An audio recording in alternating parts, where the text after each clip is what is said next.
of people out there don't understand. But there is a need for the world to know about this, because the church is hiding and the government's hiding. There is a lot of people that died in those places. When the Lord your God brings you into the land you are entering to possess, and drives out before you many nations, and you have defeated them, then you must destroy them totally. Make no treaty with them, and show them no mercy. Do not allow any of them to live. This is what you are to do to them. Break down their altars, smash their sacred stones, cut down their trees, and burn them in the fire. For you are a people chosen by the Lord over all others on the face of the earth.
When God is on our side, we can commit any crime. We're absolved individually from that crime by believing that we have a higher sanction.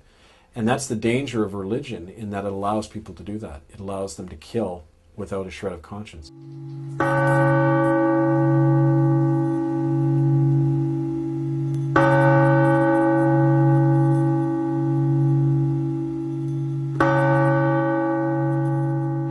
The church knows where our children are buried. 50,000 died. Even in the sunlight, the Alberni Valley was draped in fog that first morning I arrived there in the spring of 1992. Jesus once said that when we welcome the stranger, we're actually welcoming him. But how could I have known that by opening my door to him and to so many others, I would be closing the door to all that I knew? Nothing was clear to me at first. I felt like I was on the brink of something, like standing on a dock, waiting. What was clear was that I was heading for a job interview at St. Andrew's United Church in Port Alberni, on Canada's west coast, where I hoped to become the minister. When I walked through the doors of that church, I knew there was a deeper purpose that had brought me there. And sure enough, I got the job. There were no Native people in my church when I got there. You know, there was like 20 people in the pews on a Sunday, and they were all white.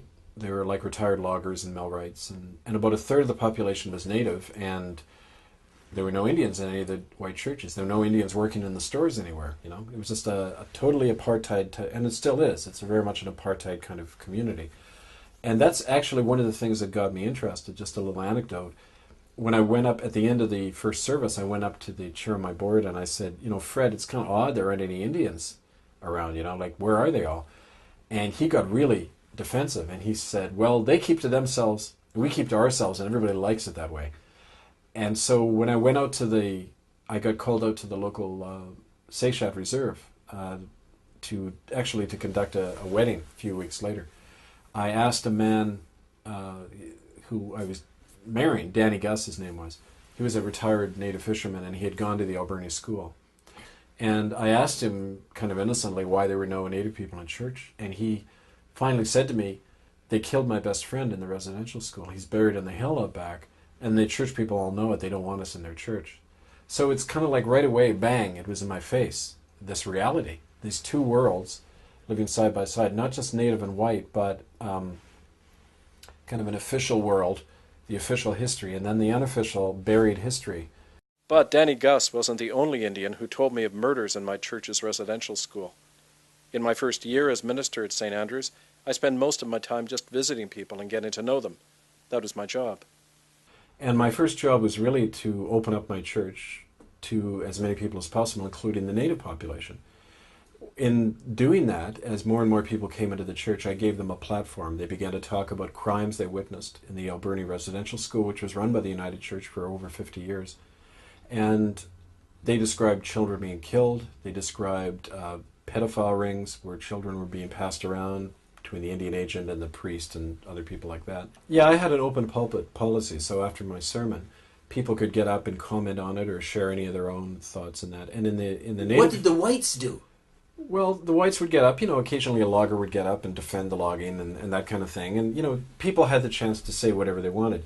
And native people in their tradition, they have like speakers who are officially delegated to talk. And so to give you an example, there was a man, Alfred Kietla, who got up and began praying in his own language in church, which was quite something. It was quite beautiful when he did that. But then as speaker, he began to talk about other things, and other people who got up would then share stories of children being murdered in the Alberni Residential School. That was later confirmed by a woman called Harriet Nahani, who actually witnessed a murder of a little girl by the principal of the Alberni School in 1946. Well, this fellow who Harriet claims killed a little girl called Maisie Shaw, his name was Alfred Caldwell, and his daughter was right in the congregation. She was part of the old guard of my church. Did you believe it? Well, when people who don't know one another keep telling the same story over and over again, even if you're skeptical, you have to accept the fact that, it's a commonly told story. And when people began to go further and tell me things that I found later being validated in documents, then you can't deny it. As a minister, you learn to detect bullshit pretty quickly in people. And you can tell in somebody's eyes when they're suffering, and it's incredibly painful for them to tell a story. They're not making this stuff up. My name's Harry Wilson. My name's Kenny Quittel. My name is Virginia Baptiste. I'm from the Osuyas Indian Band in Oliver, BC. My name is Harry Lucas. I'm actually 64 years old. My name is Tsibayut from the House of Tsibayut of Bachida. My name is Nankreska. I come from the people of Haida Gwaii.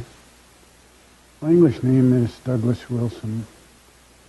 In academic circles, I'm known as Dr. Douglas Wilson. I went to Port Alberni Residential School 1959 to 1970. I went to the residential school in Cranbrook, BC. My first year was 1955. I went until 1963. I'm a survivor of the Edmonton Indian Residential School. I was there from 1957 to 1961. At age 5, I was kidnapped by terrorists in a gunboat. The RCMP had this gunboat. It was a RCMP boat with a gun mounted on it to gather children from villages. We were segregated right from the day one. I remember in September we were all on a beach and we were all given numbers. When I first got to school in Cranbrook, we were all given a number. My number was 54, and my underwear, my socks, my uniform, my towels, everything that I had a number. It was 54 on there. And all the girls had their own numbers. And if you were caught with somebody else's number, you got whipped for that. We weren't allowed to have books, and we weren't allowed to read. If you were caught reading any kind of a book or a magazine, you were punished. That was a severe punishment, that one. The kids who told on us got preferential treatment, whereas the children who sang their songs and spoke their language were punished constantly. for any little thing, for even for laughing. It was always hard for us to tell one another we love you, because we were taught to love was wrong. They told us to love was wrong, that was the devil's work. But yet, these priests and nuns could hug and kiss. And we couldn't even hug our own brothers. We couldn't even hold them and tell them we loved them. It took me a lot of years before I was able to tell my boys I loved them. 3 years it took me to realize it, though, you know, of torture and pain, you know, being strapped at a young, you know, I lost my childhood when I first got there and never knew what it was like to have parents. Still hurts. Sorry about that. It's all right, you don't have to apologize. But I never knew my mother, and still don't today. I couldn't remember any good times that were there because I was being punished for things I'd never done. Like what kind of punishment? Punishment by restraining me to the bed, by putting a restrainer on me and holding me down in the bed. I had bed problems as wetting the bed, and they would tie me in bed and put an electric underneath my sheet so that when I did wet, I would electrocute myself. Did they put you in a hospital? Yes, I did. Well, they give me some drugs or something like that. What happened to you? I don't know what kind of drug it was. What happened to you when they gave you the drugs? Hey? Oh, they put me in there like a padded room. Padded room, like? I was strapped down. That was after you reported the girl? Yeah. Finding the girl's body? Yeah. I'd seen them burn hands of kids when they're 3 years old and 5 with a little spike in their hand and like that, like a shock thing. Electric shock? Yeah. Device? Why did they shock the kids? Because the kids wouldn't listen to the Catholic priest.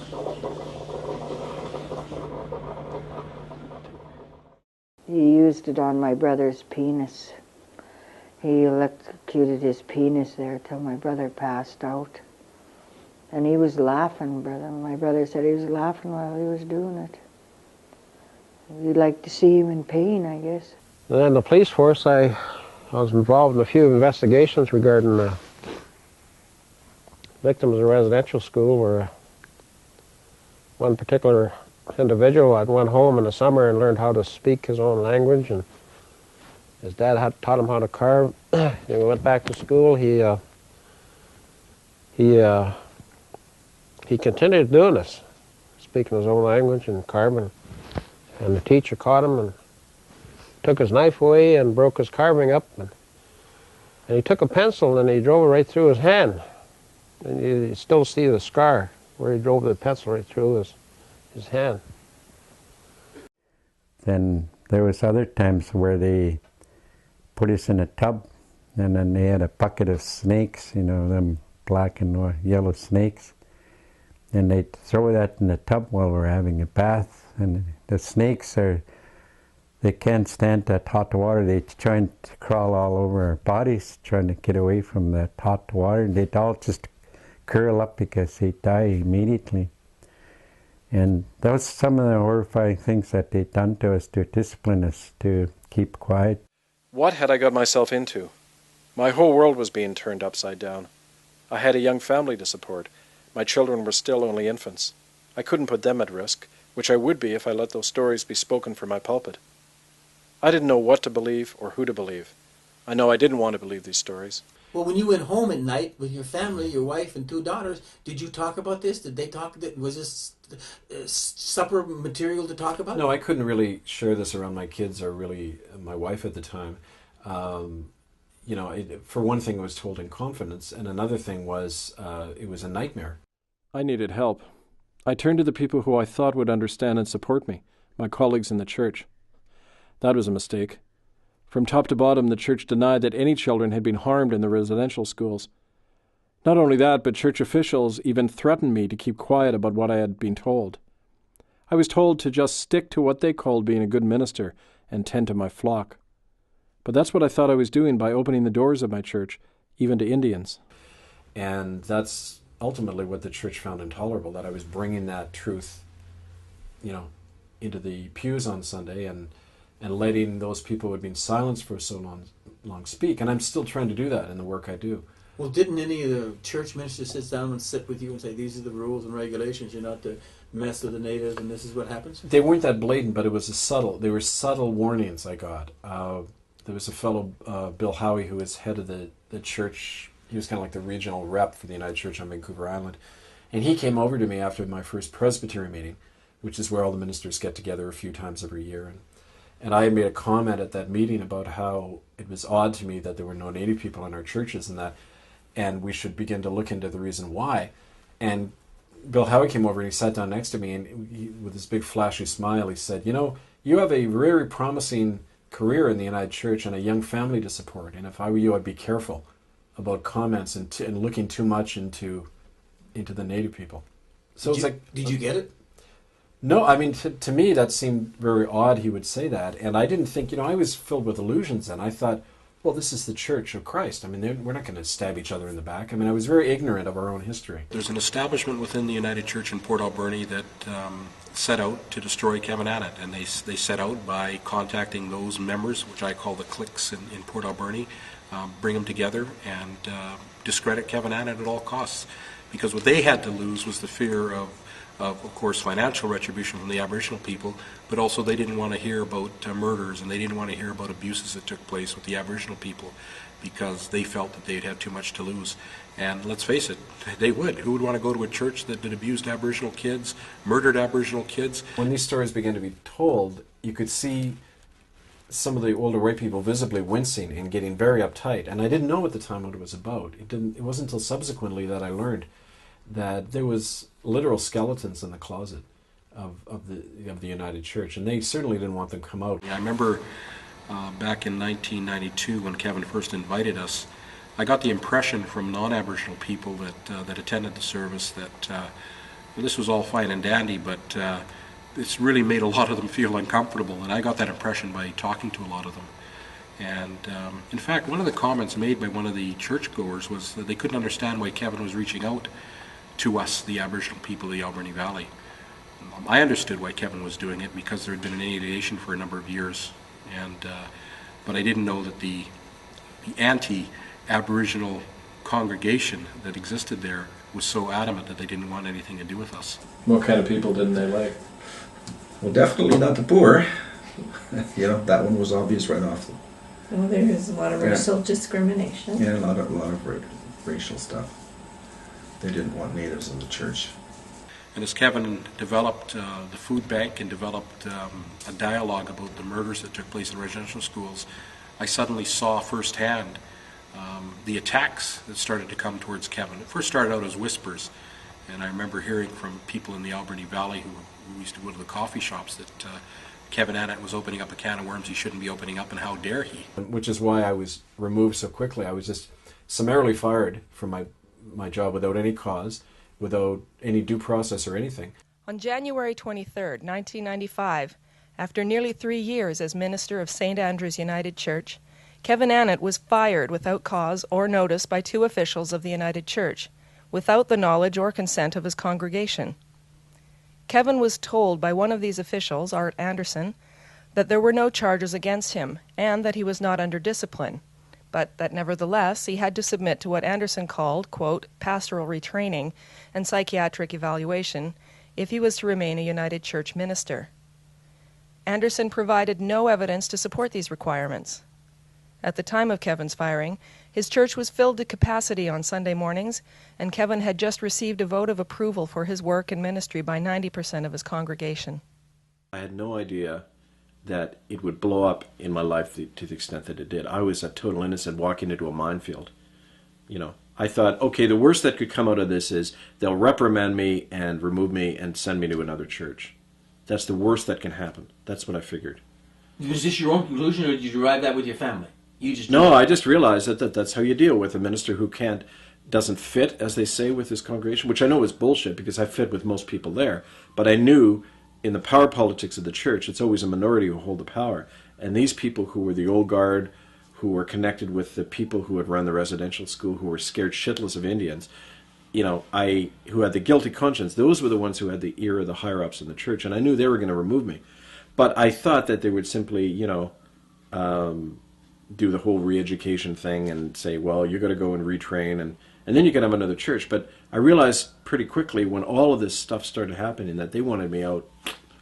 They didn't want me. It was kind of like, the Matrix when the plugs start flying out of Neo, right? Like the system looks at him and go, whoa, he's not going to fit.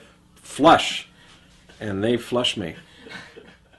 Kevin was a thorn in the side of the establishment, and one of the meetings that I was made aware of, it came up, well, if you want to really get rid of Kevin Annett, then what you do is you attack his wife and children. And how you attack the wife and children is you put a lot of pressure on them and say that the longer Kevin Annett continues with disclosing these murders and continuing working with the Aboriginal people, the harder it's going to be for you to feel socially acceptable in the community. And your husband shouldn't be doing this. And if your husband continues to do this, there's going to be ramifications for you and your daughters. I didn't think that they were going to eventually, basically destroy my life, get rid of my livelihood, and help break up my family, which they did.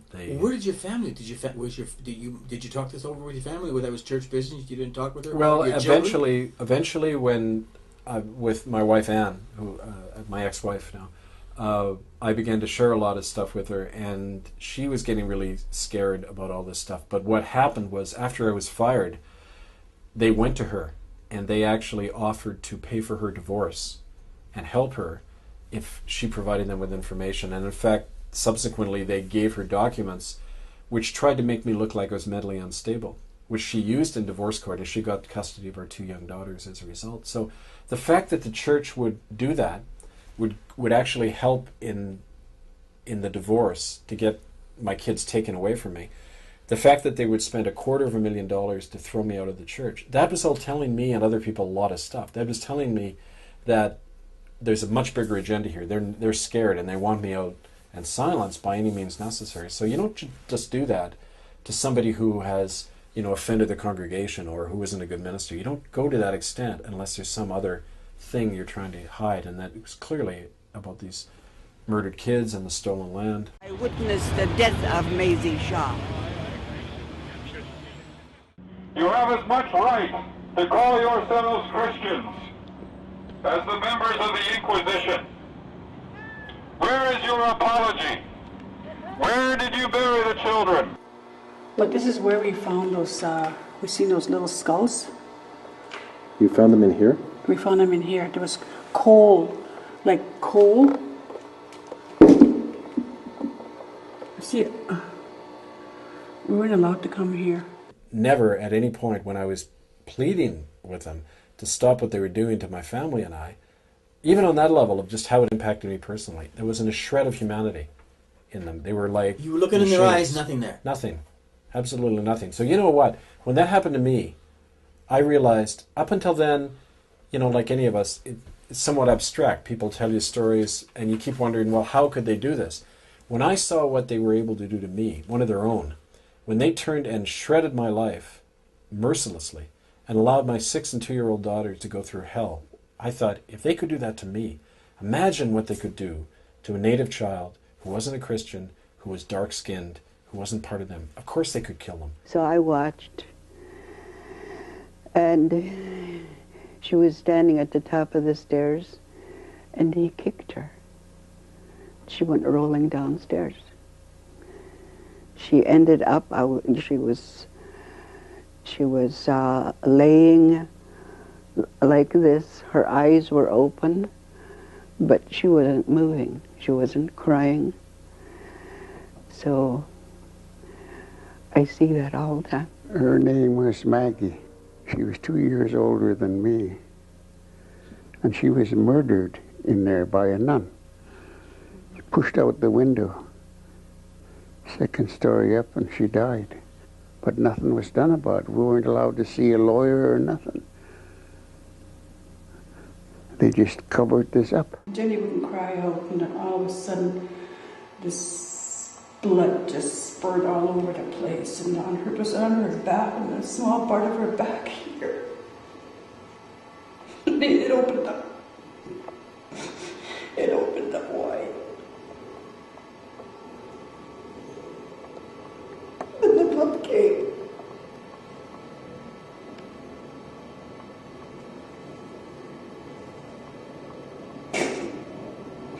Oh God.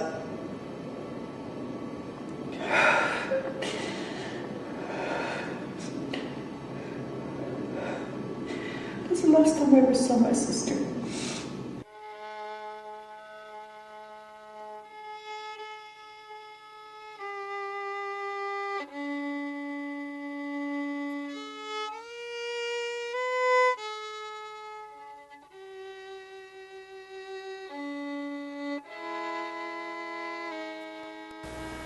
There was two young men ran away. They got as far as Jasper,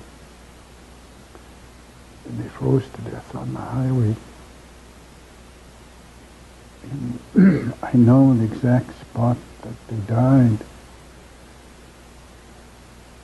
It's just like all of us have that history. We know what happened to people.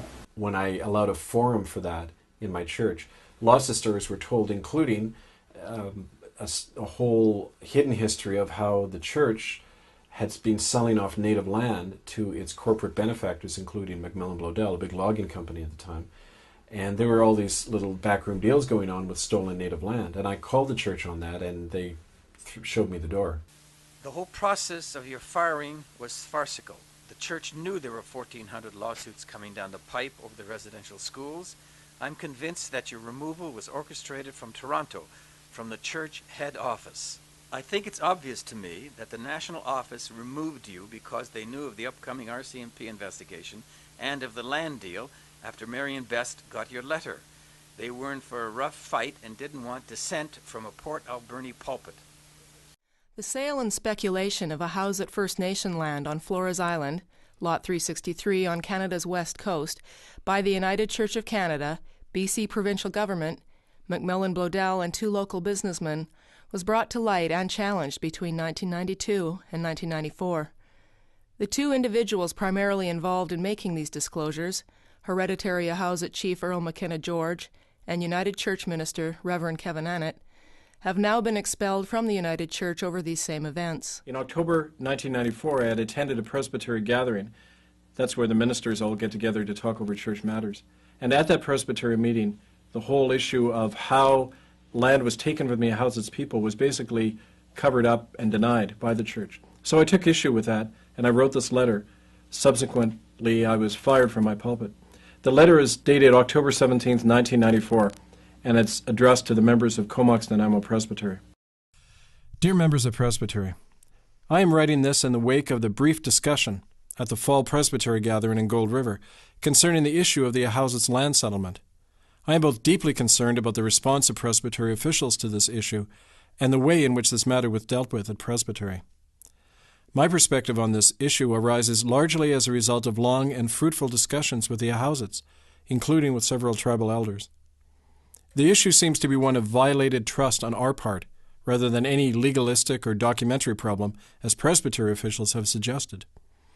In a nutshell, native land was given to the Presbyterian and then United Church solely for the education and spiritual upkeep of the Ahousaht's, in particular the young people. This land was subsequently sold by the church to a private white individual. Simple justice and decency requires that our church rectify our wrong by seeking the return of the said land to the Ahousaht's and by publicly admitting our mistake. This issue has been clouded over by our presbytery. Some officials have claimed that the Ahousaht's have created roadblocks to meeting or cannot produce appropriate legal documentation to show ownership of the land by the Ahousaht's. Sadly, these are precisely the words and accusations that a colonial system has directed against Indigenous peoples ever since we took away their land. The very fact that we are waiting for the Ahousaht's to prove their case to us, or to meet with us on our terms, reveals at best an insensitivity on the part of our church to God's call for justice towards those we have wronged. At worst, it indicates a perpetuation of the racist and oppressive relationship that has been our legacy regarding Indigenous peoples. It is not too late to reverse this legacy or the wrong we committed in regards to the Ahousaht's land issue. Indeed, it is imperative that we do so soon, if we're concerned at all about our credibility and integrity in the eyes of both the indigenous peoples here and the wider public. If we do not clearly and publicly admit our wrong on this matter and seek actively to return the land in question to the Ahousa's people, I'll find it difficult to associate myself with the United Church on this issue.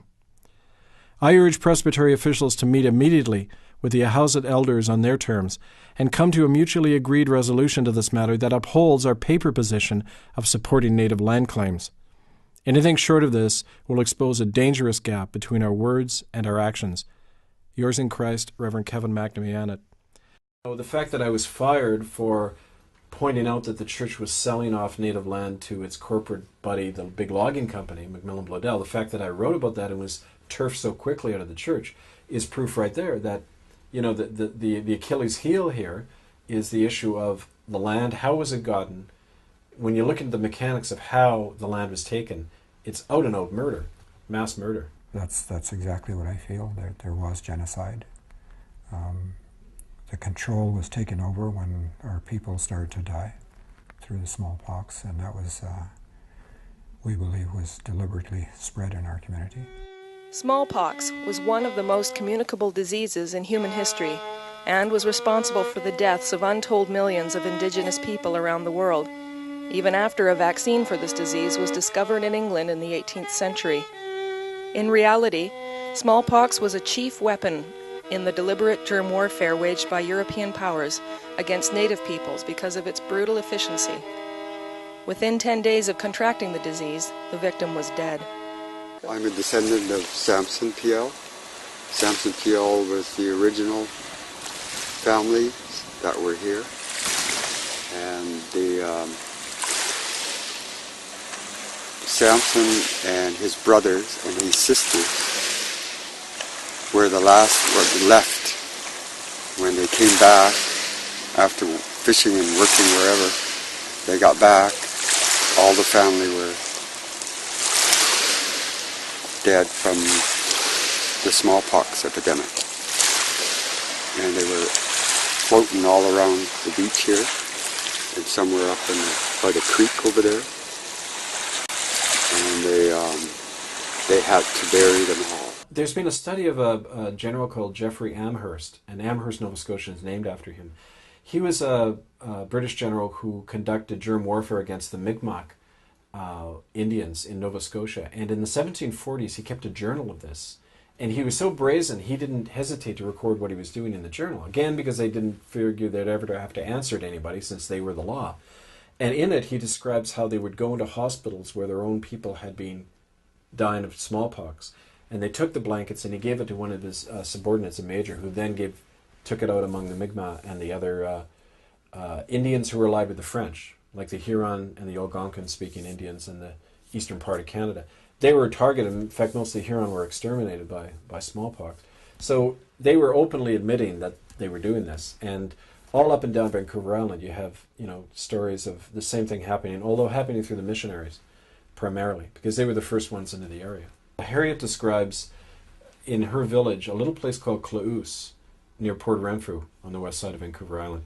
She says in the 1860s there was 3,400 people there. By the 1890s there were 44. So it had gone from over 3,000 people down to 40 some odd people. 98.5% of the population gone. And that was mostly from smallpox. And their people say that missionaries and British sailors had been dropping off these blankets to them that were laced with smallpox, and that's how so many people died. You don't get that many people dying, kind of accidentally. Somebody caught a cold one day. I mean, that isn't the way those things happen. It was germ warfare. Tuberculosis was another weapon in the arsenal of germ warfare used against native people in Canada. A fiercely communicable disease, spread quickly by air and contaminated food, tuberculosis was responsible for many of the deaths of children in Indian residential schools across Canada. According to government officials like Dr. Peter Bryce, residential school staff deliberately and regularly exposed healthy Indian children to tuberculosis by forcing them to sleep and play alongside children dying of the disease, and then denying them aid or treatment. It was this murderous practice that was responsible for an annual death rate in the residential schools of nearly 50%. We were in the same room with people who had TB. They didn't separate us. Then we were forced to play with them. The nuns made us play with those kids. We didn't want to get sick either, but they were forcing us to play with those kids. And also, they made some of them sleep with the other kids too. The interesting thing was at the University of British Columbia, where I began to study for a doctoral degree, I began to find these records from a report by a guy called Dr. Peter Bryce, he was head medical officer for Indian Affairs. And in 1907, he went on a tour of all the schools out here, like on the coast and in the prairies. And he found that he claims that over half the children were dying every year from tuberculosis. And specifically from a practice whereby healthy children were brought in and housed alongside children dying of tuberculosis, and then none of them were treated or helped in any way. They were left to die of this communicable disease. Why? Because they wanted to kill off at least half the children and wanted to cull the numbers down. And Dr. Bryce, this is not some flaming radical. He's an establishment doctor who's reporting back to his boss, the Duncan Campbell Scott, who is head of Indian Affairs. And he said in his report, the quote is, "I believe that conditions are being deliberately created to spread infectious diseases." So he was clear. Children were being deliberately murdered by a practice of contaminating them with TB. That practice was referred to consistently. It's now even talked about in some of the mainstream academic books about the residential schools. So it's gradually been accepted, although it was reported on the front page of the Ottawa Citizen as far back as 1907. This is from Schools Aid White Plague. This is a discussion of Dr. Bryce's report. It's from November 15th, 1907. About 100 years ago, they said the average death in the residential schools in the West was 69%. So over 2/3 of the kids die after 1 year in these schools. That's talked about in the mainstream press, and yet today so many people are acting like, oh, we didn't know this. Well, it's been public knowledge for a century in Canada. There's about 50% of the kids that died of TB. And one thing I can tell too is that the chief over there now, her mother had 12 siblings. She was the last one that lived out of that school. She's seen 12 of her brothers and sisters go in there, plus herself, but she came out. She said then the other ones never made it home. The Indian residential school system in Canada was an extension and evolution of an older system of genocide that began as early as 1540 in eastern Canada and during the 1840s on the Pacific coast. Its foundational purpose was the deliberate and systematic eradication of all indigenous populations that would not leave their lands and resources, abolish their own cultures and languages, and become Christians. That purpose has never wavered, but has assumed different forms and strategies over the centuries, adapted to the times and regions in which it played out as European conquest moved westward across the continent. European Christianity and its colonial empires were the plague. Residential schools were a refinement of that contagion.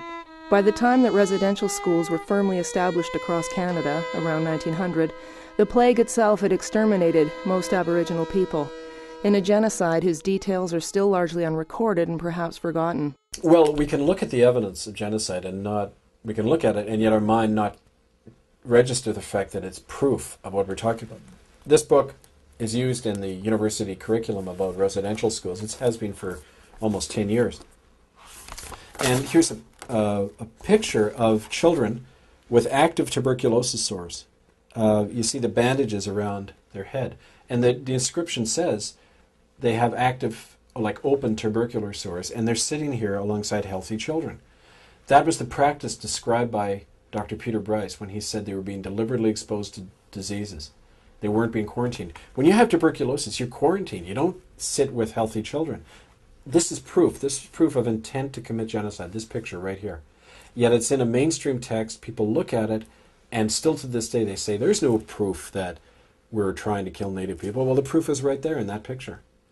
In that practice, which was happening in every residential school across Canada. And it was documented by their own people.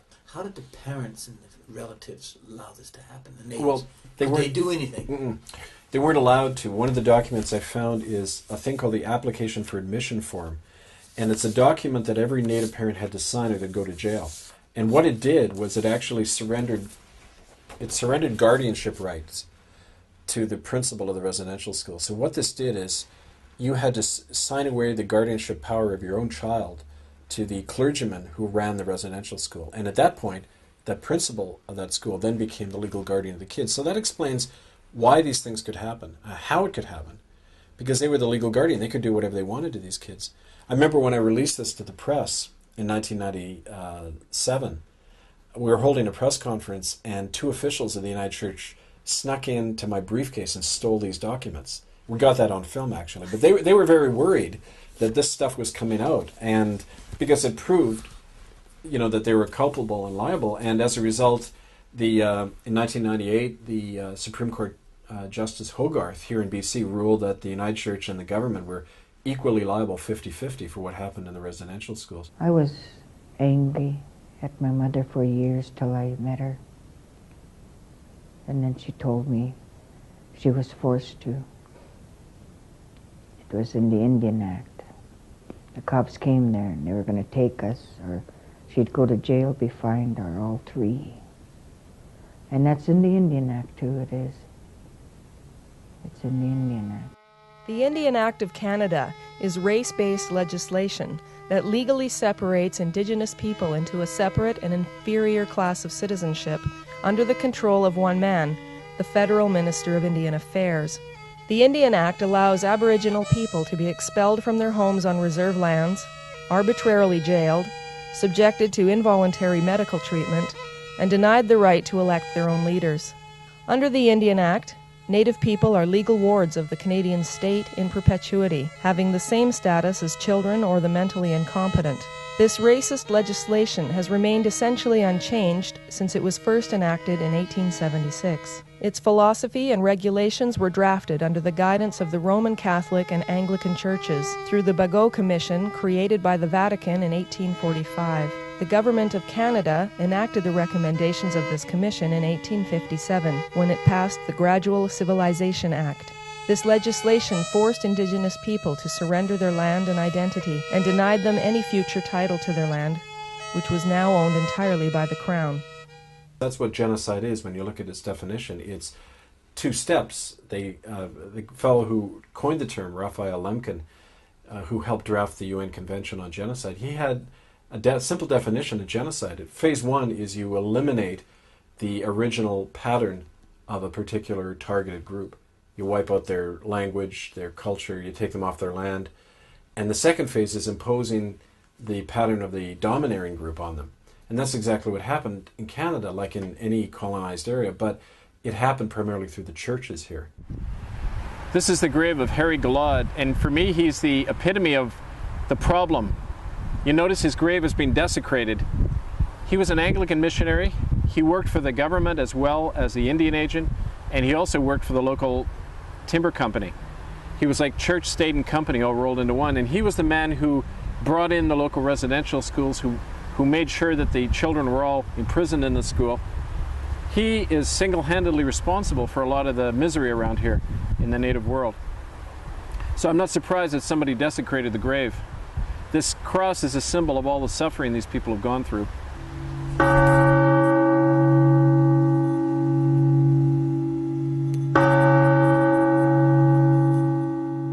Before you entered the ministry, you did not buy in what the church was doing. What did you think the church was doing? Back then? Yes, before you entered the ministry. Well, I knew that it was mostly talk. I mean, even as a kid sitting there in the United Church, I knew that you could just tell things. Kids are very intuitive, right? And they knew that these people aren't living what they're claiming. I mean, they're not loving one another. Is anyone coming over to our house when we're struggling? My dad doesn't have his job anymore. We had to move down to a hotel in the downtown part of Vancouver. Were any of the church people coming over and helping us? No. Not even the minister. You know, we were the pariah family all of a sudden. So I knew it was bullshit. But that didn't take away from what I felt in here was the message of Jesus, which to me was revolutionary. It wasn't so where did it go wrong, Kevin? Well, you cut me off there. Wait. Sorry. It wasn't just that Jesus was a nice guy, right? The benign, kind of loving man. It was like the hippie, right? That's never how I saw him. I saw him as a revolutionary. He got murdered because he was challenging the powers on behalf of the people who didn't have any voice, on behalf of the outcasts. I mean, the woman who was going to get stoned to death, or the people who are on the outside all the time, the guys who get shit on all the time, they finally had a champion. And he said, not only am I your champion, but God is too. God loves you more than the assholes doing that to you. And that's a revolutionary thing to do. And it was beautiful. I mean, it was like to me a new world. And I saw the church perverting that message. I saw them taking the side of the wealthy and the powerful, and they do this all over the world. They crucify Christ again and again, just like they're crucifying the poor. And I said, that's got to stop. I mean, that lie has got to stop. Well, it's like the early Roman Empire. They realized, look, we're not defeating these people. The more people we burn in the Colosseum and throw into the lions, the more people are being converted. They have a moral power here that's growing in the world. Our soldiers are becoming Christians and are saying we don't want to fight anymore. The whole empire was unraveling. So they were smart. They said, you can't destroy a movement like this. You can co-opt and pervert it. And that's exactly what they did. They opened the door. They said, come on in and sit down, guys. Take a seat in the empire. We'll turn you into something successful. We'll give you power so you can convert people. We will give you the means to conquer in this world. You don't have to be persecuted anymore. And they accepted it. They turned their back on Christ. They shut the door on him.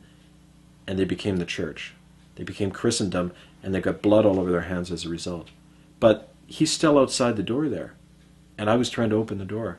When a lot of the stories began to hit the press about, when the lawsuits began against the churches and the government of being brought by residential school survivors, at that point the church decided to, quote, delist me, which was to actually throw me right out altogether. The person who had arranged the hearing, he was the executive secretary of the church out here, Brian Thorpe. And he had arranged the hearing, chosen the panel members. The hearing was in the room of the church of a friend of his. And in addition to that, he was one of the 4 testifying against Kevin. I mean, here where judge and jury and the whole thing gets blurred, I thought, wait a minute, what's going on here? This is natural justice, isn't it? And this was natural justice. But this whole business of them, they knew I was taking notes on all the things that proved there was nothing going on according to natural justice. They saw me writing it down each time. Did they know who you were at the time? No, they didn't. Did they know your background, or did they just think you were some busybody woman? Oh, they just thought I was a little old lady with very little to do. But after the first week there, I realized this was Canadian history, United Church history, and Native history. And deserves to be told. And I made a point of trying to be there all, 36 days of the hearing that went over 6 months. It was the first public and only public delisting of a minister in United Church history. It was really like a show trial to make an example of me. But at that trial, the lawyer for the United Church, a fellow called Ian Benson, he said the reason these Reverend Annett is being recommended for delisting is not because of anything he did while in the ministry, but because of comments he's recently made to the press about the deaths of children in Indian residential schools. So they were very clear. They wanted to get rid of me because I was continuing to talk about these deaths and murders.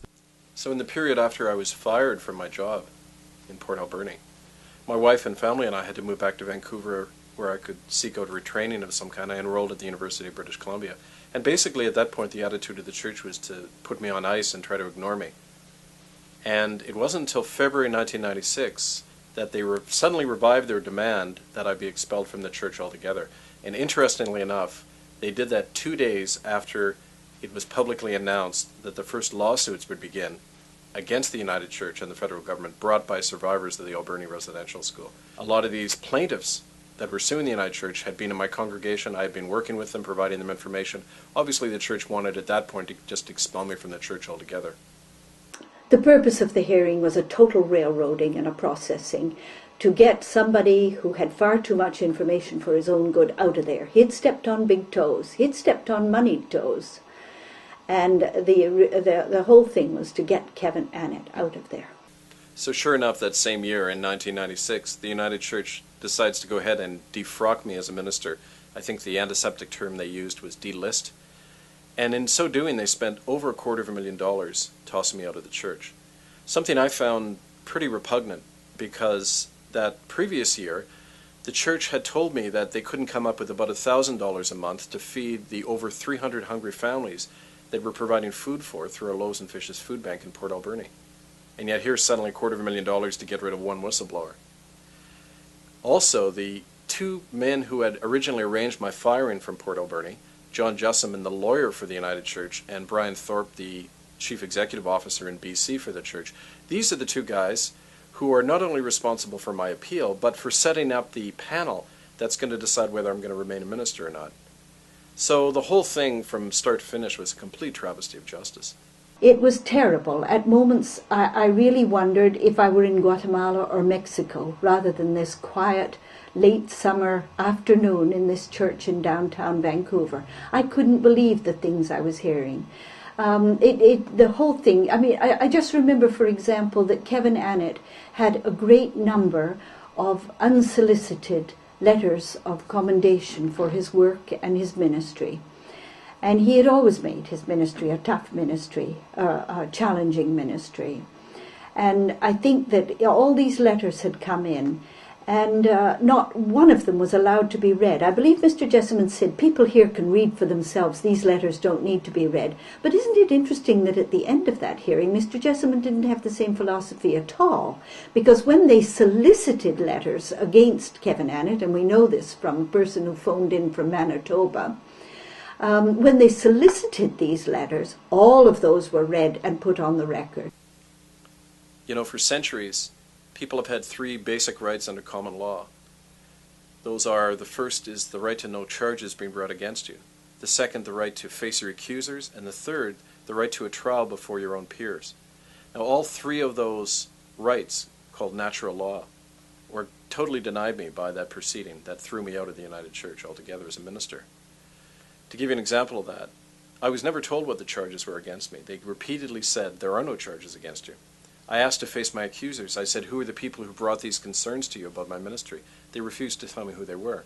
And finally, when I'm appearing before that delisting panel, they weren't in any way my peers. They weren't people who I knew. They were three hand-picked individuals who were actually friends and associates of one of the men who had me fired, Brian Thorpe. I feel it will remain a very black mark against the United Church of Canada. It was a very disgusting type of procedure. I would call it a witch hunt. It was a question in my mind as to why a church would be carrying out such an activity, why they would be spending the money. I mean, there are many aspects to this. I think probably the important one is an attempt to simply break down a personality, and why they should be wanting to do this. Reverend Annett was someone who had the trust of the natives, of those underprivileged. And it seemed to me that the church should have been making use of him.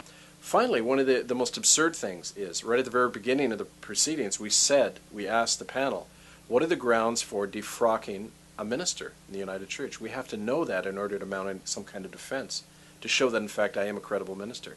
Molly Williams, who was head of the panel, said, in front of all of us, she said, there are no grounds for delisting a minister. We will decide what those grounds are at the end of the hearing.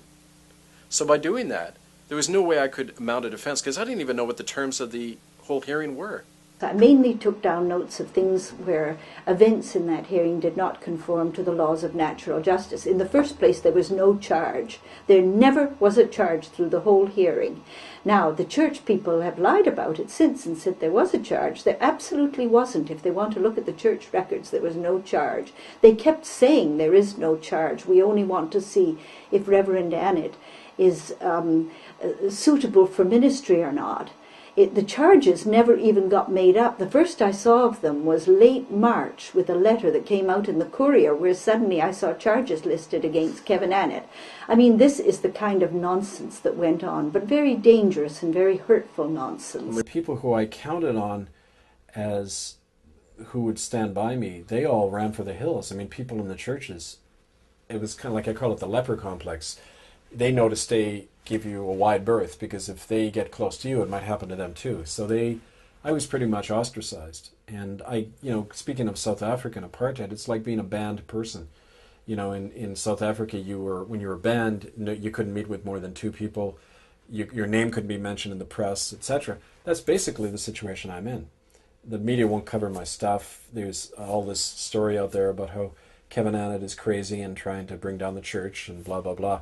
And that's so that the people in the wider society never have to look at what I'm talking about, look at the evidence, because it's a way of keeping that evidence delegitimated, and it works. I can't believe what went on there.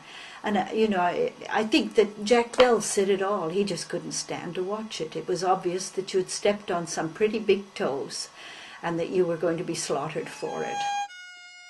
On March 7th, 1997, Kevin Annett was permanently expelled from United Church Ministry, despite the failure of church officials to offer any evidence that he was unsuitable for that calling. His expulsion was final and could not be appealed. The same day, Kevin was issued a legal writ by church lawyers that tried to prevent him from speaking about his delisting trial or any issue involving Native people and stolen Indigenous land.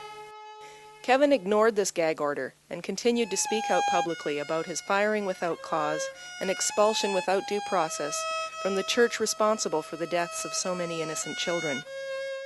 Historically, it was interesting how everything was coinciding, because as I got thrown out of the church, the first lawsuits were being brought against the church and the government by the survivors of residential schools. This would have been in early 1996.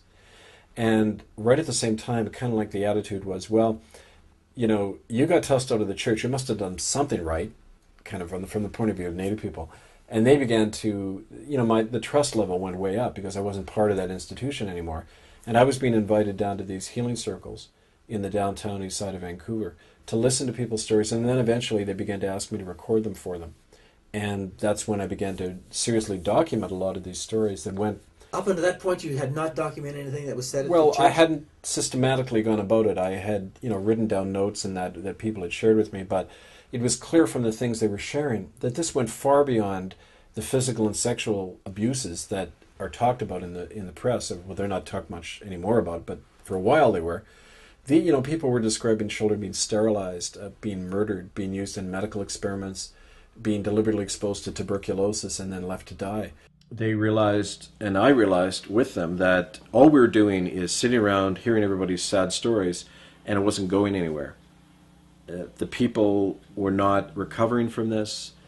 There were a lot of lawyers and Native politicians making money off their pain, but they weren't changing anything in their life. I'd know people who'd tell their story and then go kill themselves. Well, was there a design to heal people, or was there just a design to have people talk? Healing is a word from the dominant society. It's a way for people to make money off other people. People don't heal from this. That's the reality. The first thing to realize is that I'm never going to get over this, because it's not only so traumatic, but it's so systematic in the culture. You can't heal as a Native person. The whole society is arranged against you. What you can do is to tell the truth. And I realized that about myself. I was never going to recover from this. I'm never going to be allowed into the academic world. I'm not going to be allowed to have a job anywhere in Canada. And they actually threatened me with that. There was a guy called Art Anderson who was personnel officer for the United Church who had removed me. He had come in the day and handed me the letter that fired me. And he told Bruce Gunn, my friend, United Church clergyman up in a house, he said, 6 months after I was fired, he met him at a conference and he said, Bruce, if you have any pull with Kevin, you better tell him that he'll never work in this province again unless he plays ball. And sure enough, that was an idle threat. They blocked my PhD at UBC. Every time I went to apply for work, they had been spoken to, the prospective employer. That happened a few times.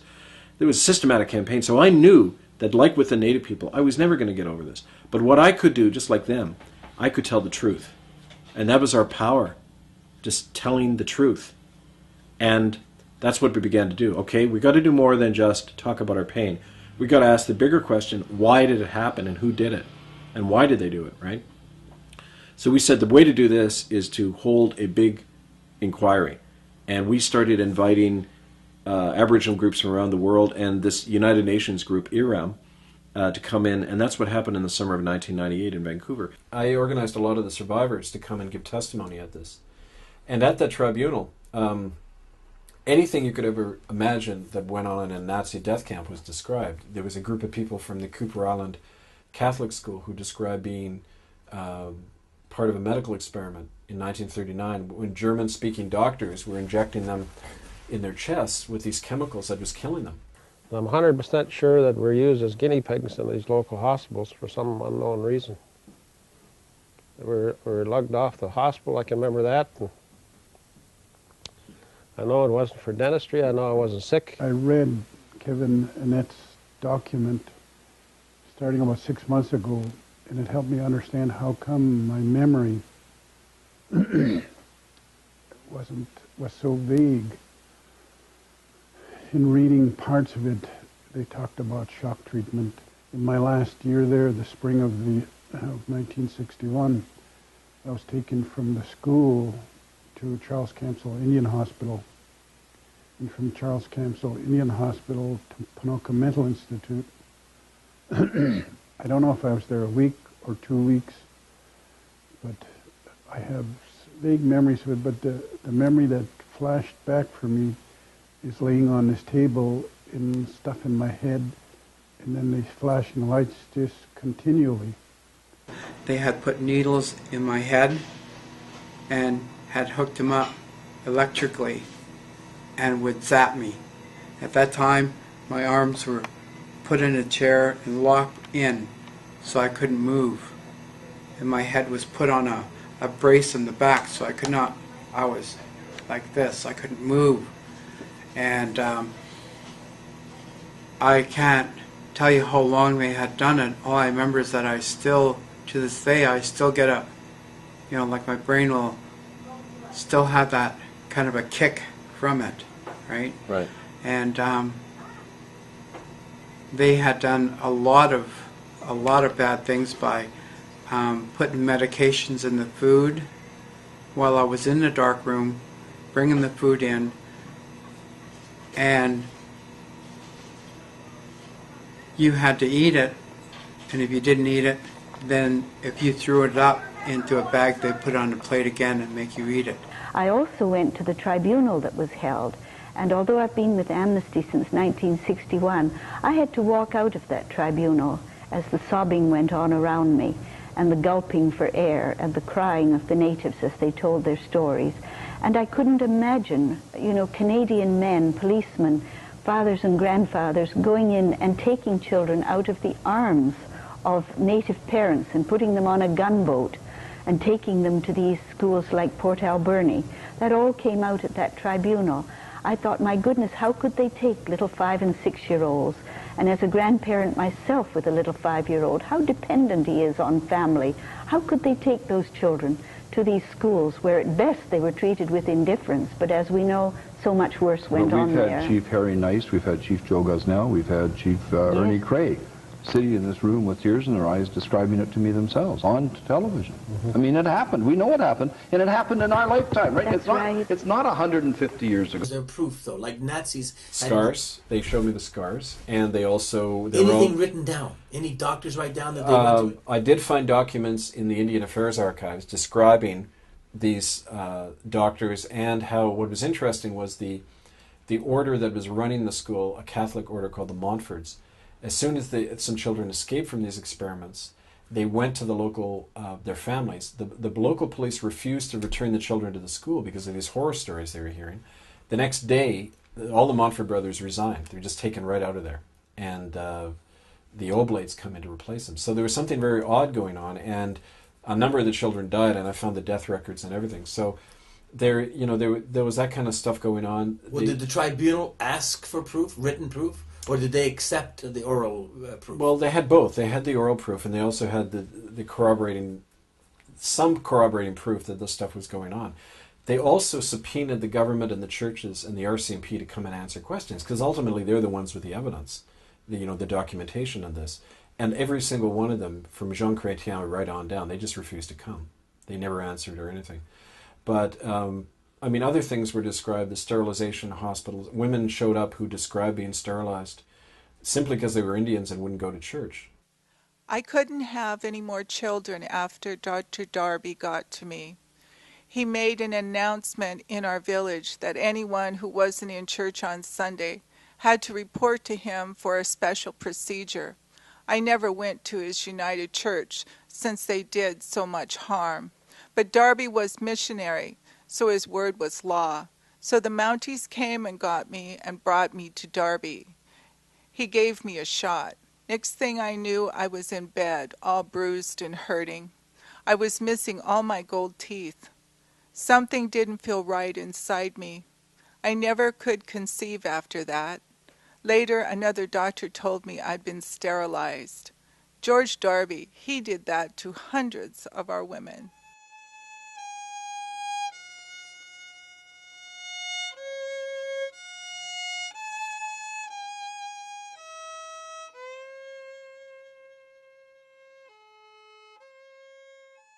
As part of the eugenics movement that swept the world after the 1920s, laws to allow the sterilization of Aboriginal men, women, and children were passed across Canada under pressure from both Catholic and Protestant churches, in Alberta in 1928 and in British Columbia in 1933. Missionary doctors of the Anglican, Catholic, and United Church of Canada sterilized thousands of Native people in hospitals all over Canada, as part of the campaign to depopulate Aboriginal land to allow its occupation by European settlers and corporations. The main targets of the sterilization program were the traditional leaders of the Aboriginal nations, the tribal chieftains and their families, who were slated for extermination. Accordingly, the sterilization campaign against traditional families has continued to the present day.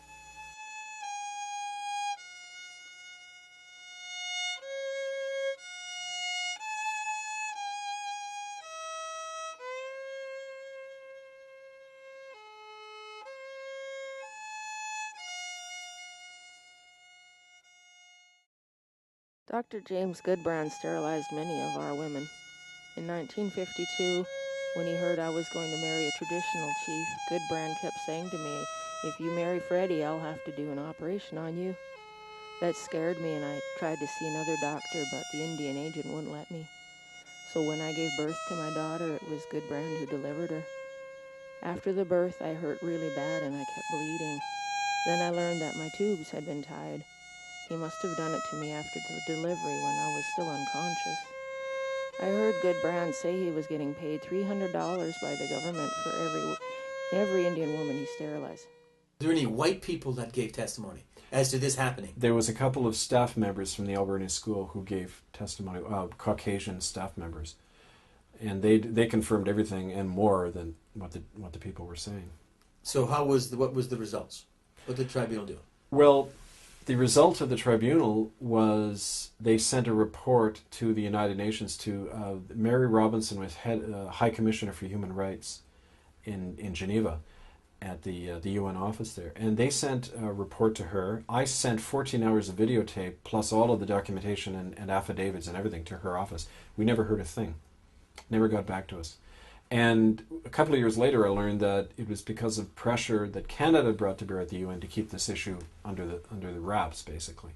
How could Canada do that? You mean Canada can influence the United Nations? Well, it has a lot of pull. For example, at the time, the General Secretary's assistant was a woman, Denise Frechette, who was a career civil servant from the Department of National Defense in Ottawa, and she was the one at the UN setting the agenda of all these different divisions and committees at the UN. So it would have been easy for her and others to keep this off the agenda. As an arm of the Canadian government, the United Church of Canada has led this attack against Kevin Annett and his work, with the active support of covert operatives of the Royal Canadian Mounted Police. Cooperation between the RCMP and United Church in this silencing campaign against Kevin Annett began as early as June 4, 1996, when church official John Siebert wrote to Sergeant Paul Wilms of the RCMP's E Division in Vancouver to share confidential information about Kevin, after he had spoken out in the media about the deaths of children in United Church Indian residential schools.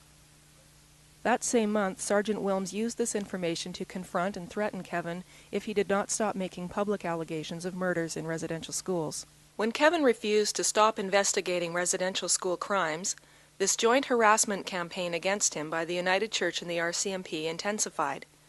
Between 1997 and 1998, church officials sabotaged Kevin's doctoral program of studies at the University of British Columbia by blocking funding for him, which forced Kevin to withdraw from the program.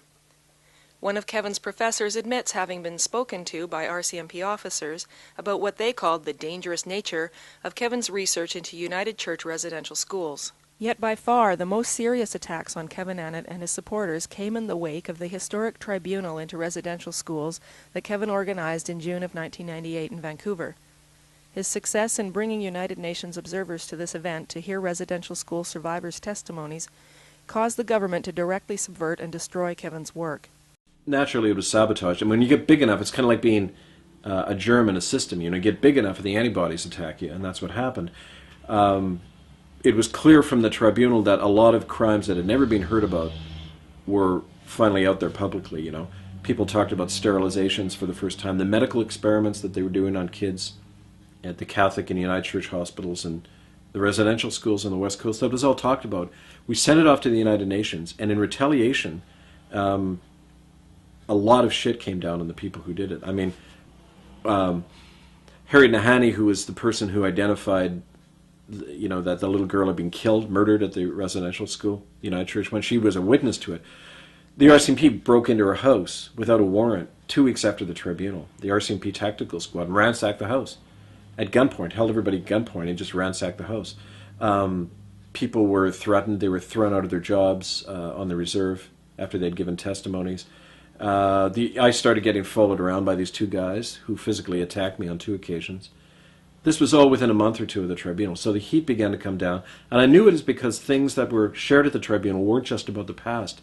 They were about pedophile rings that are being operated today with the help of native politicians and church lawyers. It was about crimes of the present that were begun in the past but carried on today in the Aboriginal world. It all began to, the veil began to lift for me. I realized we've got a real tiger by the tail here. It isn't just about, something that happened years ago, because if it was, why would the harassment continue? I mean, the stuff in the past has been resolved. They've bought off the witnesses. They've paid off people with court settlements. So why did they continue then? They continued the harassment because this is about stuff today. This is about how Native people are still being exploited, how Native children are still being used, how land is still being stolen by multinational corporations, and how the Native politicians are important to this whole thing. And so they don't want the truth of the residential schools brought up because they themselves are implicated in these crimes. When they were kids, they were the enforcers. They were the ones who helped abuse and control their fellow students. So they don't want that coming out. And I began to learn that after the tribunal. And like I say, the proof was in the pudding. We were shut down. The results of the tribunal were never acted on by the UN. The media imposed a blackout on the whole issue. I was completely isolated. In the year after the tribunal, it felt like a wall was falling down around me. But was it? Yes, these cage doors were just closing on me, bang, bang, bang. The media wouldn't talk to me anymore. My letters weren't printed. People started talking to me. The Native chiefs wouldn't have anything to do with me. It was just absolute shutdown on every front. So why did you continue? Well, I didn't really want to at first. It felt like this is pointless. I'm up against the state. I'm up against, the church, multinationals, their Native accomplices. I mean, who the hell is going to support me? The Natives don't want to because they're too scared for their life. The whites don't want to because they see me as a traitor. So I didn't feel I could proceed. But there was something, my mind was telling me that, but there was something inside me that was very stubborn and said, you have to keep going.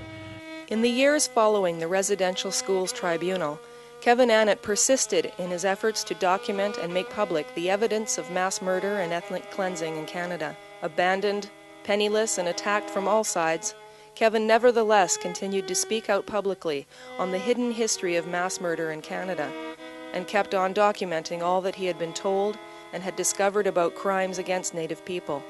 But Kevin's crowning achievement came in early 2001, when he finally published the accumulated testimonies and documents about atrocities in Canadian Indian residential schools, in a book entitled Hidden from History, The Canadian Holocaust.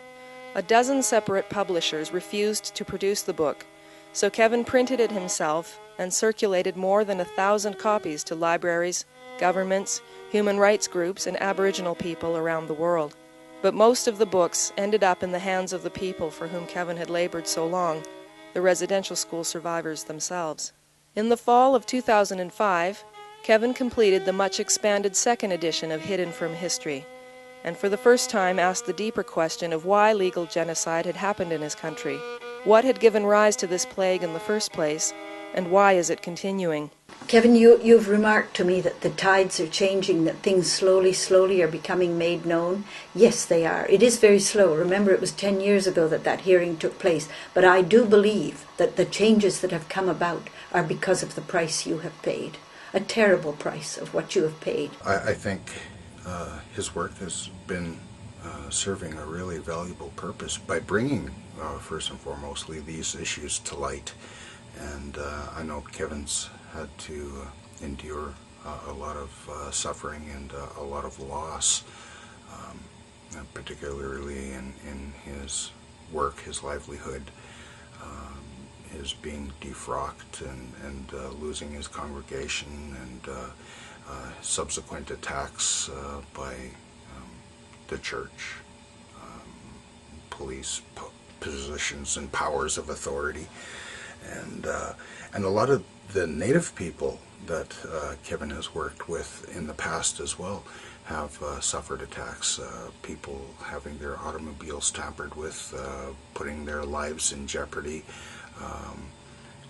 being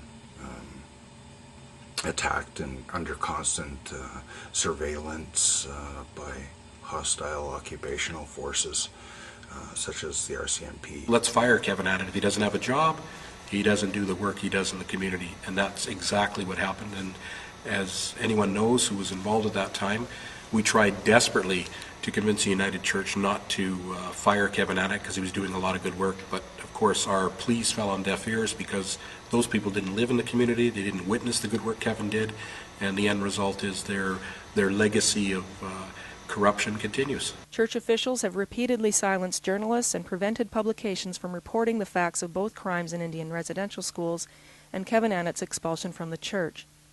In January of 1999, the globally acclaimed magazine The New Internationalist ran a brief article on Kevin Annett and genocide in Canada. In response, National United Church official David Iverson circulated a 14-page character assassination of Kevin Annett to the world media, and threatened the New Internationalist with a boycott of their magazine unless it stopped all reporting of residential school crimes and Kevin Annett. New Internationalist editors buckled to this pressure and never again reported Kevin Annett's work. In March of 1999, the national magazine Canadian Dimension was similarly silenced after it ran an article by Kevin Annett on the Ahousaht land deal between the United Church and Macmillan Bloedel. United Church lawyers threatened Canadian Dimension with a multi-million-dollar lawsuit unless it publicly retracted the article, which it did. In September of 1997, the Vancouver Courier newspaper ran a front-page article on Kevin Annett that went into detail about Kevin's uncovering of land theft and other crimes by the church on Vancouver Island. United Church official Phil Spencer, who had helped arrange Kevin's dismissal from the church, tried to force a retraction by the newspaper and have the article's author, Clodagh O'Connell, fired. When this failed, Spencer went so far as to verbally harass Ms. O'Connell at her home. I felt I had to call what I thought was the church back to its real soul, which had been lost. And you felt you could? Not by myself, but I felt I had to do that. I had to try. Did it work? Sure it worked. Why do you think all the shit has happened? It's because it worked.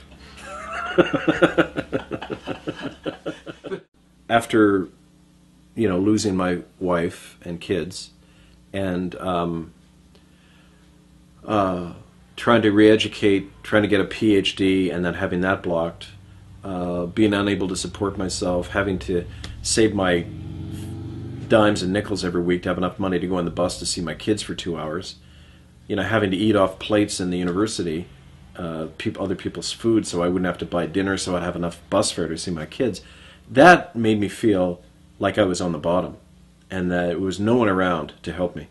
Not even family. They just stood right back and said, well, this man should pull himself up by his own bootstraps. They didn't realize that there are all these forces in the world that were trying to keep me down that way, that the United Church did not want that PhD produced, that the RCMP did not want that tribunal done, and they but the tried more to they stop tried, it. what did that do to you? The more they tried.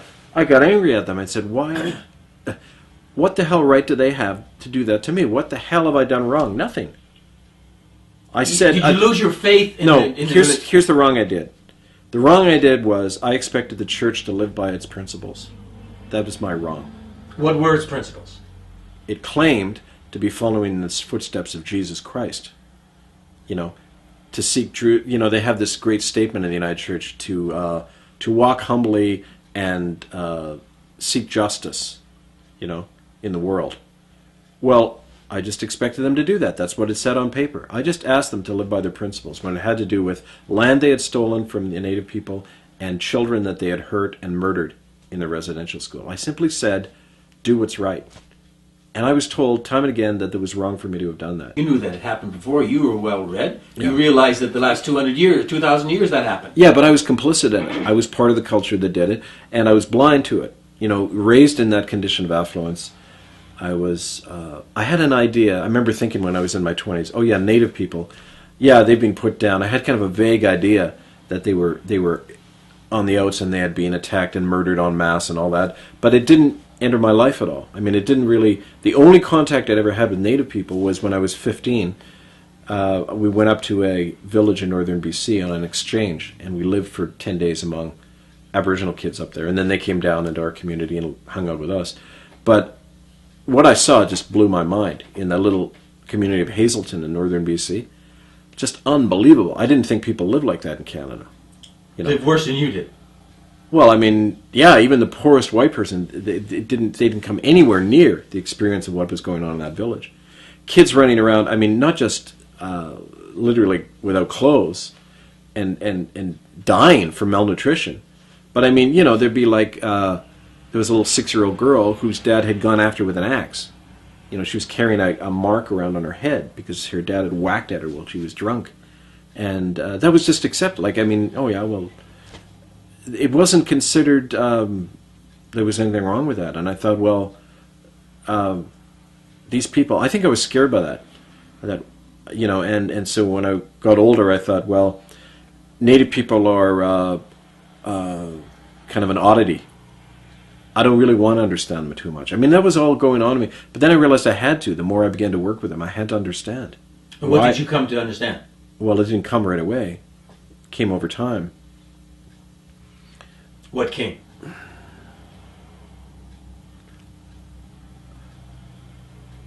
What genocide really looks like, up close. What it means to be at the receiving end of a campaign to exterminate you.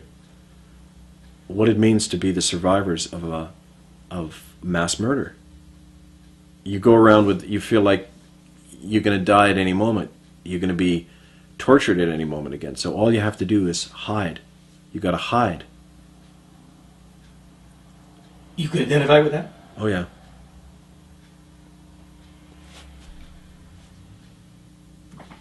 I still have nightmares about snakes and all the kind of things that happened to me in school, and very difficult, you know. Sometimes I tried ending my life many times because I just couldn't stand the pain that I was going through. He took each of us in there one by one, and he had us bend over, and he had Vaseline with him. He did that to each of us 3 times, I remember that. To satisfy himself, to enjoy himself on little kids.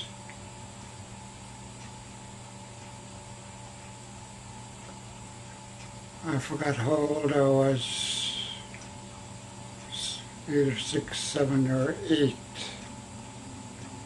maybe 9, I forget. But I remember, I'll never forget Mr. Moore. He said, you know what, sis? He says, I can't wait to get out of this hellhole. I'm going to tell everything. And then the phone went dead.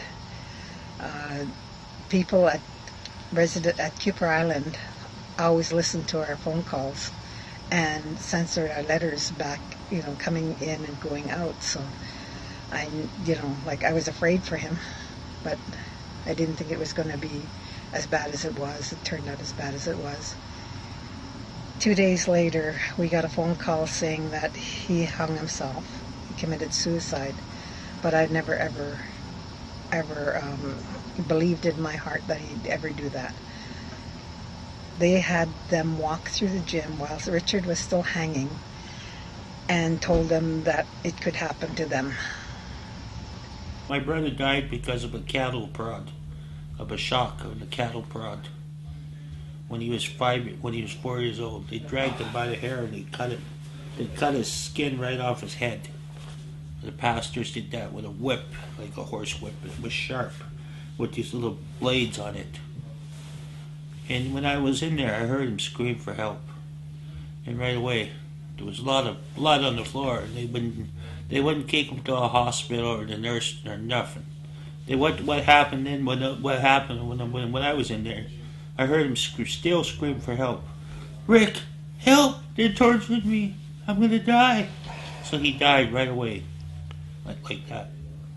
He was my only best friend and my only brother that I always loved.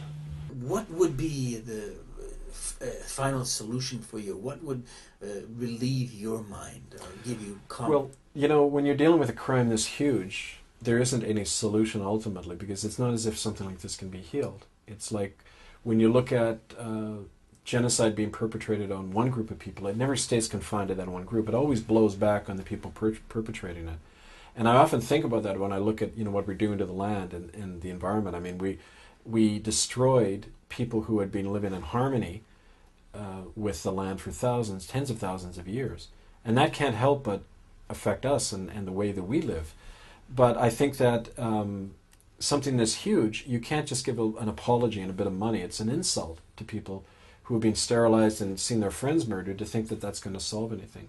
But what will begin to turn the tables on this is if the perpetrators are brought to justice and are able to say, yes, we did these crimes, yes, we did try to wipe you out. I often know, working with Native people who've been through these death camps called residential schools, for them, they never talk about money, they never talk about compensation. You know, a lot of the Native politicians will talk about that.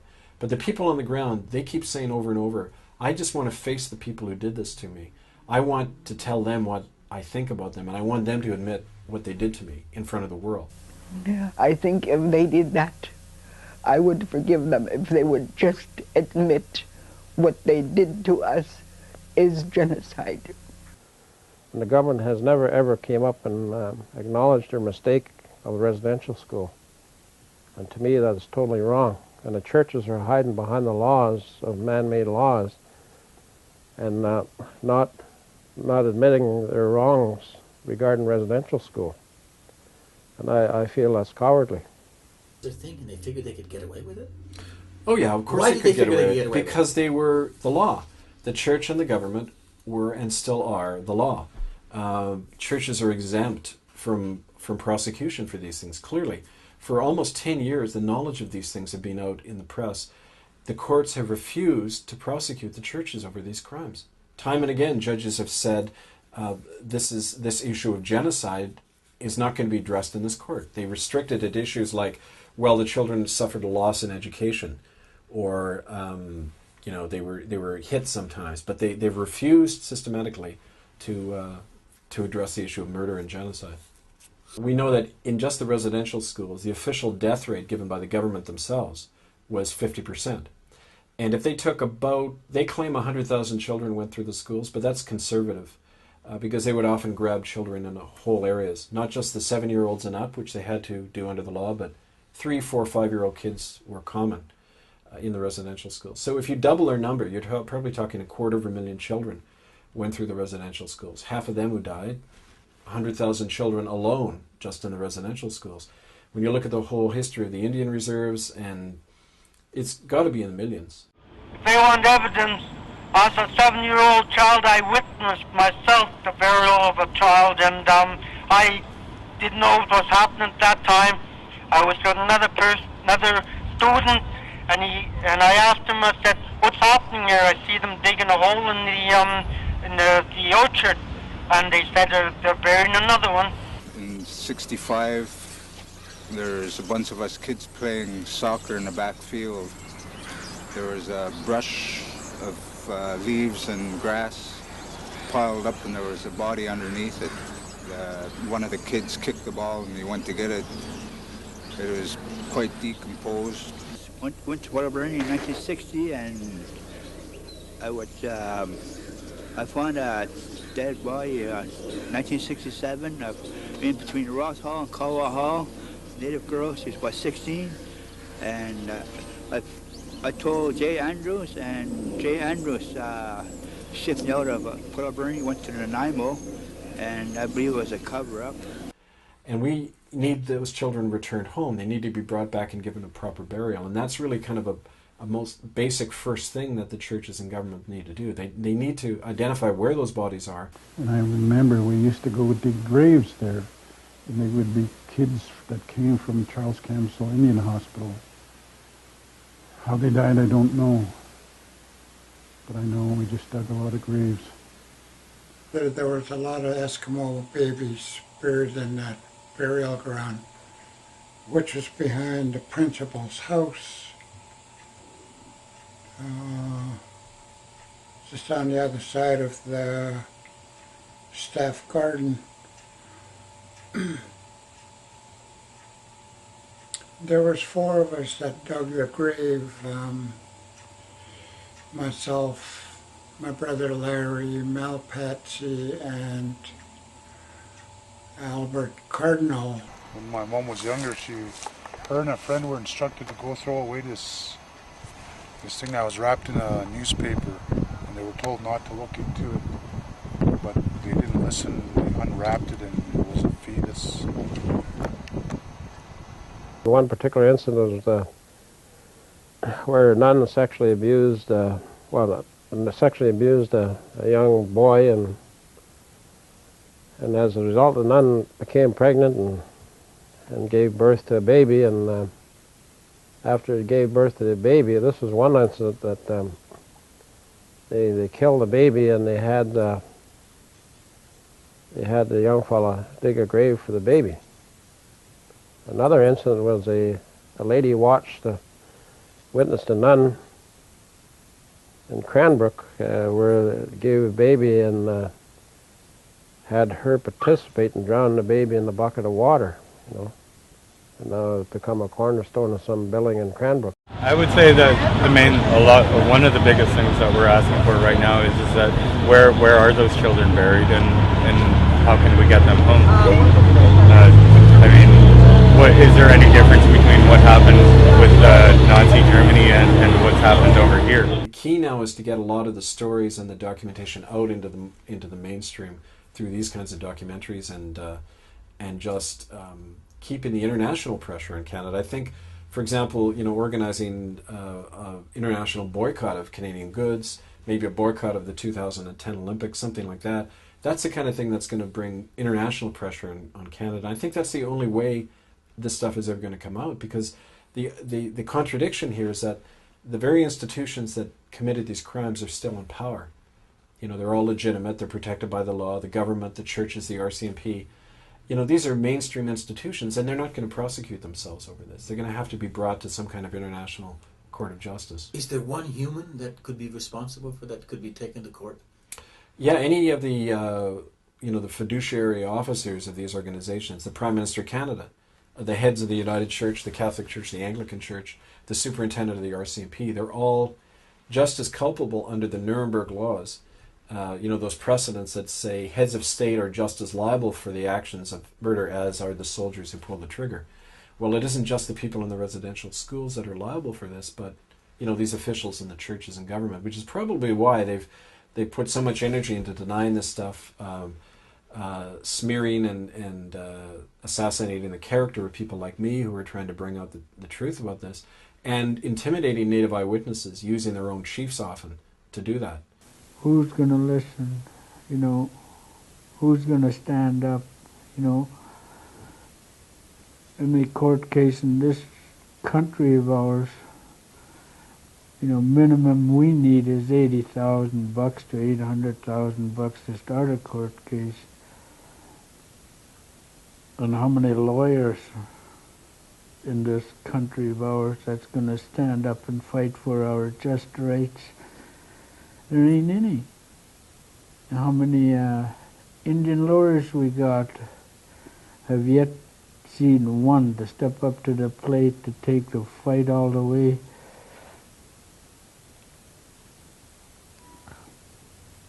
Oh, I hate doing this. You hear a lot about money, you don't hear about the actual deaths of children, and this is the issue we want to bring out now that's being systematically by the government and churches of Canada. It's being buried by the court process, which is accompanied by a gag order. If you're a Native person and you go through the courts, one of the things that is imposed on you is a gag order, so that you can't actually talk about the terms of your settlement or your story. And yet being able to tell one's story is essential to one's healing. And to being able to turn the tables, if you like, of shame. It isn't Aboriginal people who should be carrying the shame anymore. It's we, the culture that did it, who have to start carrying that cross. Right on, right on. So one of the ways we can do that is simply by telling the truth and forcing the truth out of institutions like this one. They have to come out from behind their lawyers and their money and their power. It's hard to not hear the voices, not hear the cries, not hear, like they're haunting. And I pray that those little spirits that are captured in here like that in pain, that they'd be released.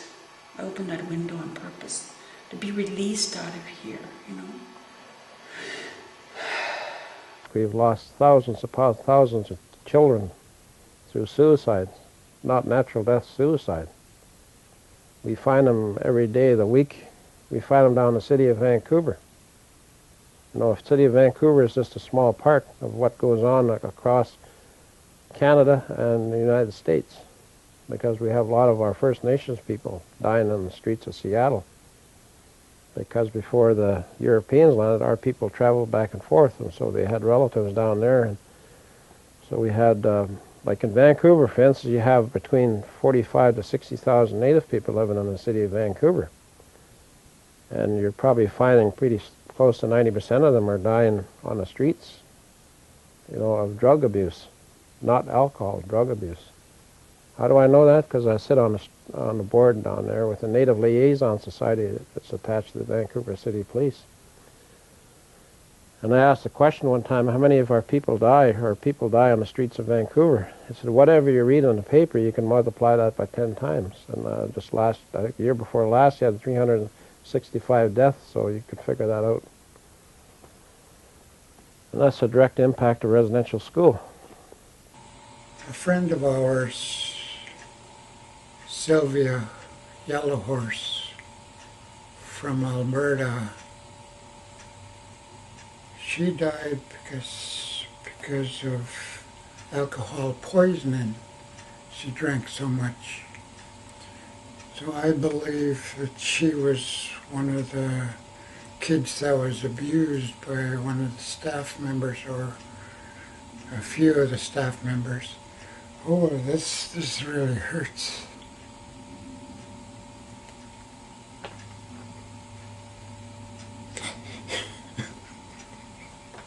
Many of our women, young women especially, are going missing because now, after the residential school abuse and everything is over, they're treating our young women like they're disposable. Nobody seems to care when they do go missing. As far as they're concerned, it's just another dead Indian. Right now, in the downtown east side, Aboriginal people are the ones that are getting HIV. They're the ones that are getting hepatitis C. We're suffering the most from this, and we just got to stop it somehow. The only way we can stop it is by trying to get people to care, right? If you had to do it all over again, Kevin, would you do it again? Yes, absolutely, because I wouldn't have been able to live with myself if I had have known these things and done what I was told, which was to keep quiet about it, because, you know, you're an accessory to a crime under the law if you do that, for one thing. Why don't Canadians have courage, Kevin? Why don't Canadians speak out? Why don't they ask questions? I don't know. Why are things thrown at us that we just accept? The native people on the coast even have a name for whites, the Mamachni, the ghost people, the ones without substance, you know. I didn't want to be a Mamachni anymore. I wanted to be a human being. Why did they think of us as this, the natives? What did they see in us that we didn't see? They saw what we had lost. I think of what we lost. You know, think of what happened in Europe. You know what happened in Europe over centuries. Same kind of trauma they want in here. The religious wars, the famines, the Black Death, the persecutions, the torture, the witch hunts, the mass murder of millions of people, throwing my ancestors off their land. All of the shit that happened here happened there.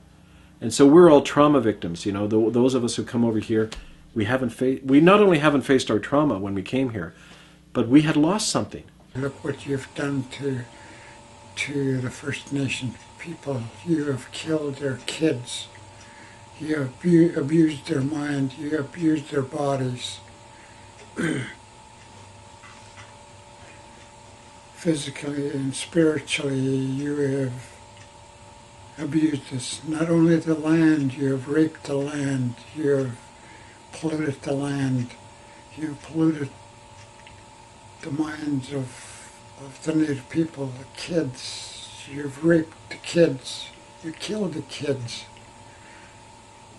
You look at Indigenous people and say, well, why would we despoil our river? Why would we grab more land than we need? Why would there be poor people in our midst and rich people? That doesn't make any sense. I mean, no society can survive living like that, and yet it's the virtue in our society to operate like that. So we're crazy. I mean, we have become completely insane. And it comes out of that, you know, that terrible alliance that happened when you had this notion that a religion called Christendom was superior to all others and had to conquer the world, combined with the vested interest of a merchant class that wanted to conquer the world for its own profit, armed with this religion. Krishnamurti, who was a Hindu writer, he said a beautiful thing, and that's why I don't believe in religions. I believe the spirit is shared by people all over. But he said, God hides himself in the most broken ones among us, and God hides himself in the most broken parts of ourselves. Hidden in there, but present, like a little seed. And I'd say that our worst experiences are a way to reveal that, and for us to find a new meaning and strength in our life. Because when you lose everything for the right reason, for a just cause, or for people who can't fight for themselves, when you stand with them and lose everything, you gain everything. You lose the false things in your life that we're so wedded to. The only thing the church did to me, was say, I'm sorry, wrote a letter of apology. Some bitch thinks writing on paper and saying verbally to me, saying I'm sorry, doesn't work. It makes me more angrier to think they can give me a few dollars and that'll make me forget. No, we're not all one happy family. There's this whole world, like every society for 5,000 years, has rests on the suffering and misery and exploitation of some group of people. And you're not going to find God up in a church somewhere. You're going to find God down there in the garbage heap with those people. That, to me, is the message of Christ. So why don't we get that, Kevin? Because Christianity was hijacked by wealthy institutions and the rich, and it's been their servant for centuries, when it really belongs in the hands of the poor. Now on, all generations will declare me blessed. God has brought down the mighty from the throne and has lifted up the poor. God sent away the wealthy and has filled the hungry with good things. It's like what you get in the Sermon on the Mount. Blessed are the poor and woe to the rich. He says that. And it's kind of like this big reversal. Suddenly all the things that the powerful, the government, the corporations, the churches, they all think everything's on our side. We've got the world wrapped up. We can go carpet bomb Iraq whenever we want. You know, we can destroy anybody we want. Suddenly it's all reversed. And those things are their downfall. And the ones who they're bombing, suddenly you realize, like Martin Luther King learned and Gandhi learned, those are the ones with the power to change history, not the assholes who think they're in charge. That's a revolutionary message, and that's what I tried to speak about from the pulpit in Port Alberni, and also to create. I tried to create it. I tried to put it into practice. And you saw what happened. I mean, it's not surprising what happened to me. And I'm taking strength from that now because I realize it's what happens when you try to live the message. You will get nailed, but that's their undoing. It's not my undoing. I'm not undone. They're undoing themselves. That's the victory.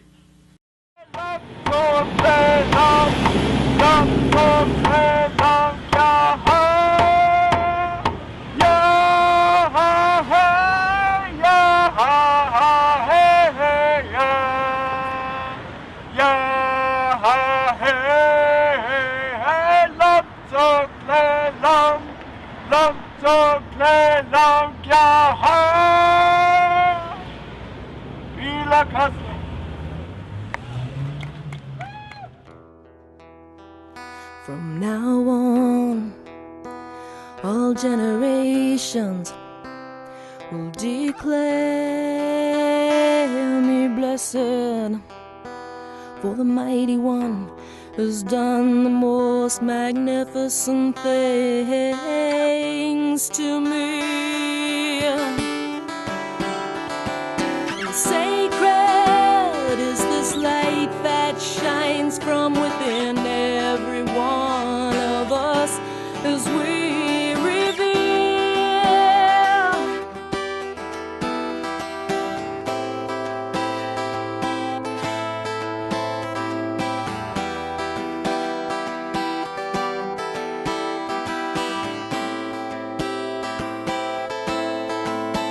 And it struck mightily with such great force, it uprooted and scattered the proud of their core, and then pulled down dictators from their thrones, and then stood up and walked with the lowest of the low, honoring them before all others.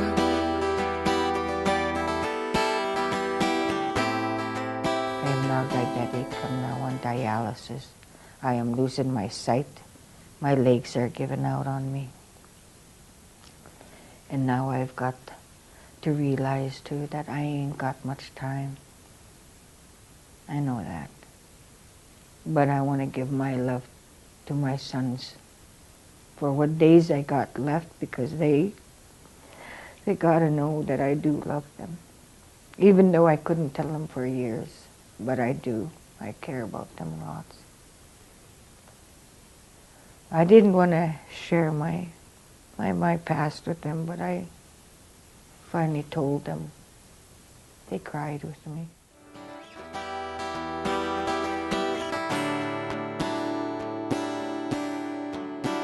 And fed the hungry with good things, put the wealthy on empty and sent them away. Hey, hey. Hey, hey. And then reawoke in human hearts compassion for all who've breathed this air before, and for all who suckle at this planet now, and for all to come forevermore.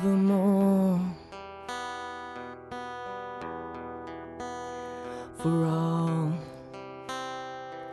to come forevermore.